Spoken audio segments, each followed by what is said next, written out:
Hi, welcome to Rooted Hearts Homestead. My name's Kim, and this is our life.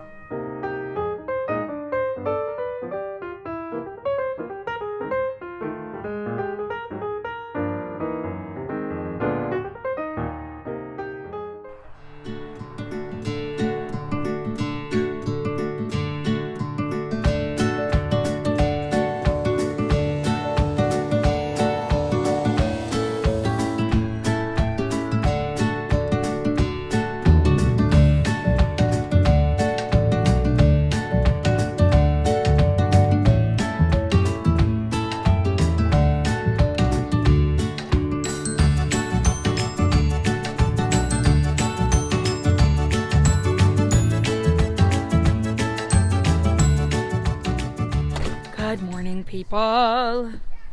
It's been a hot minute since I've been on.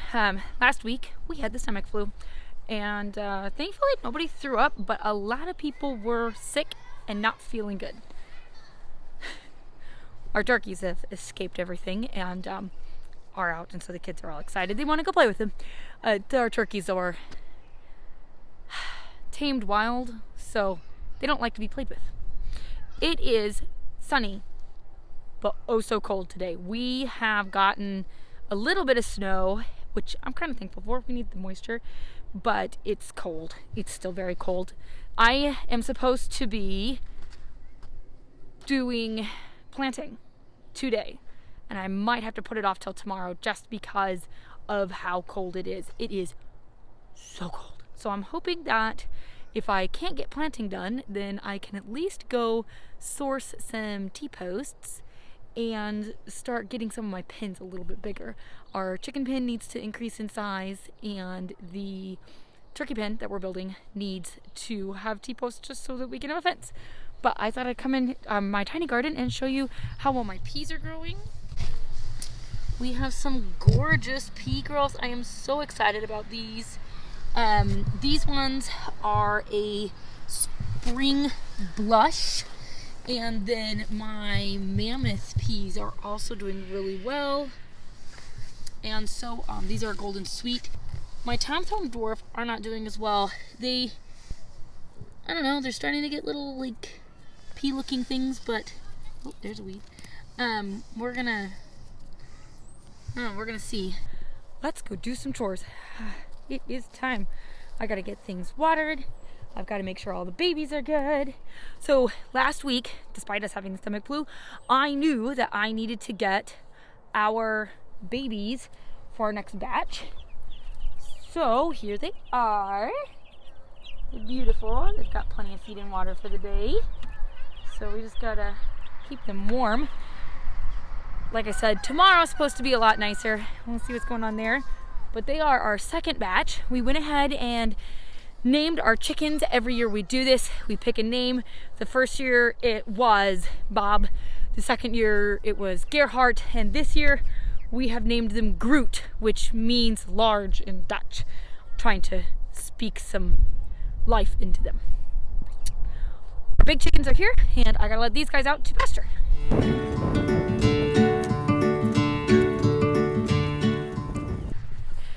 They have just 2 more weeks. Super food hungry, super ugly. Well, I mean, they're cute in their own way, but they are happy on pasture. So I am pretty sure that one of the chickens got out and ate like 80% of my carrot starts.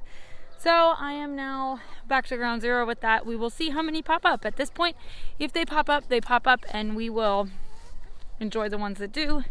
Until then, we'll just wait to see what happens. But let's go check on all the little baby plants. I've got to transplant my brassicas today, get my field that my husband tilled for me all set and ready to go with stakes in it to mark my different plots that I have, and get my lettuce in the ground this weekend. It's supposed to get really warm by like Tuesday, Wednesday next week. So my hope is that we'll be able to actually plant everything and get the birds moved out into the pasture area so they're no longer up on my garden. Here they are. They are ready. They need to go out. They're starting to look sad.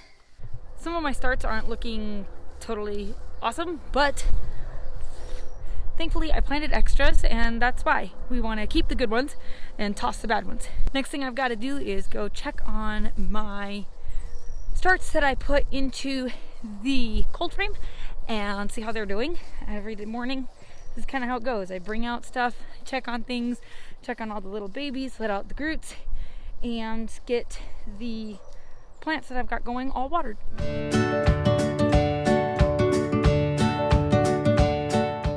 Normally I don't have too big of an issue with the plants in my cold frame, but it appears that the freeze that we had, which it got cold, did some harm, so I've got some damage with those guys. It's time! We've done all the morning things, done all the afternoon things, and now I get my 1 hour to work on whatever I need to work on, which today, garden plan and plotting out the garden. All right, let's do this thing.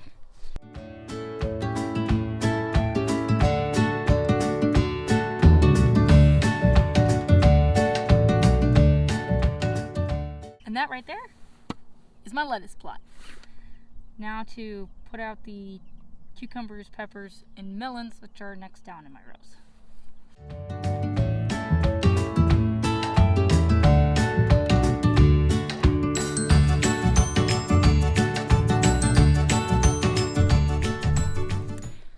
Now that I've worked a little bit on my plotting, I got my lettuce, my cucumbers, and my beets all figured out where they're gonna go. Some of the stuff I do is kind of strange, but it seems to be working. So doing the plotting out with the stakes, the idea is that I will get a more square garden this year. We'll see. But I have to do evening chores. It's time. Sun's still out, yes, but I like to get these guys put away sooner versus later. In the evening, move their beds by 1, so this pen, so their evening space, and I also feed them and water them. All of it happens in the evening. In the morning I let them out, I water them if they need it, and then the evening it's more about their daily care than it is just about letting them go. So I'm gonna head into the doghouse where I let them put their feed and show you how we do that. Right now I have the feed so that it's all measurable out. I want to make it as easy as possible on me. I don't want to have to be fighting with my feed. I want to know how much I need to give my chickens and when. Let me show you that operation. We also have the toddlers in here. These are, they want out. They would like to go and fly. Hey chickies! So here's what we have. I store this in bins and I write here how much my animals need every day. So starting at 1 to 2 weeks, 3 weeks, 4 weeks. We are at 5 weeks. Each chicken gets 5.7 ounces. And since I have 31 chickens, it ends up at about 11 pounds. This is how I measure my weight. I have a scale and I use these buckets. So I'm gonna go fill these guys up.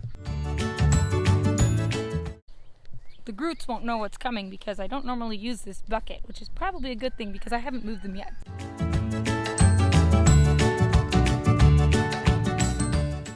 The last piece of work I have to do outside is with the baby Groots. So we're gonna go repeat that process, only these guys get a little less. Like, a lot less. I've got the tiny Groots feed. I didn't even weigh this one because they're so small. I kind of let them free feed for the first 2 weeks. Technically it's an ounce a day, but that's about what they eat. So I want to make sure that they get the best start possible. You know, we give them magic water, which is a apple cider vinegar, honey, garlic mixture in their water. And we always give them fresh water as well. So we give them 1 thing of magic water. So for the first week, typically, they get their magic water.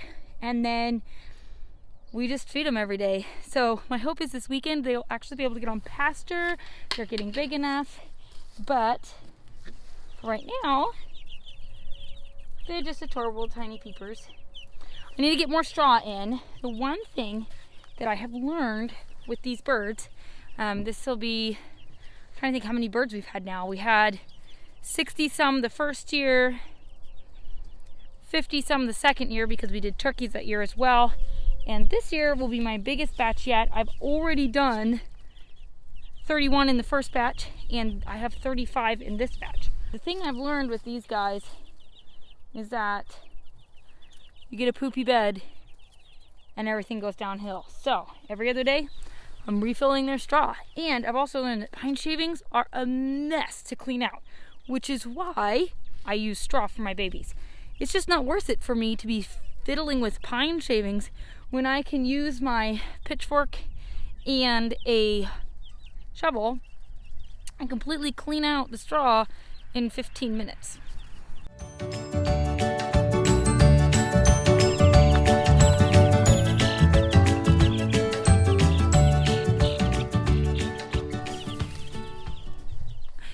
You'll see the Christmas lights in there.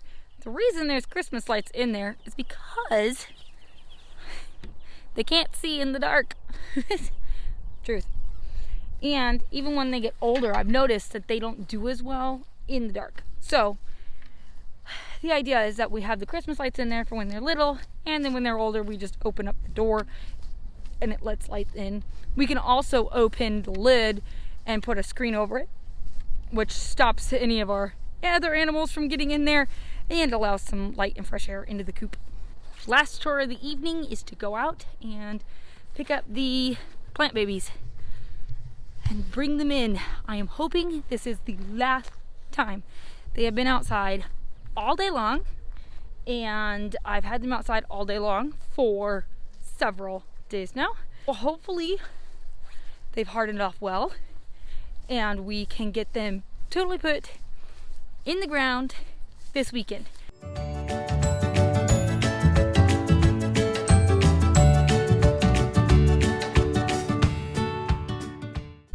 Oh, what an amazing Saturday it has been. I have been able to take some time and fellowship, but I just wanted to show you guys what I got done yesterday. Real quick, I got all of my cabbage and kohlrabi in the ground. So what it ended up looking like was this. So I got it in. Here's some of it. Looking gorgeous. I ended up with 22, I think, 22 cabbage plants and then 20 kohlrabi plants. This is my spring batch, so I may end up with more later, but for right now, that's what I have and that's what we're going to use and share.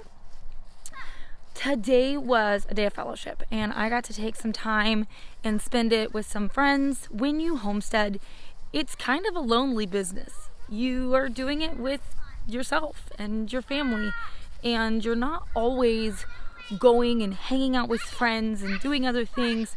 So when those opportunities arise, and especially with the world the way it is now, you kind of jump on it.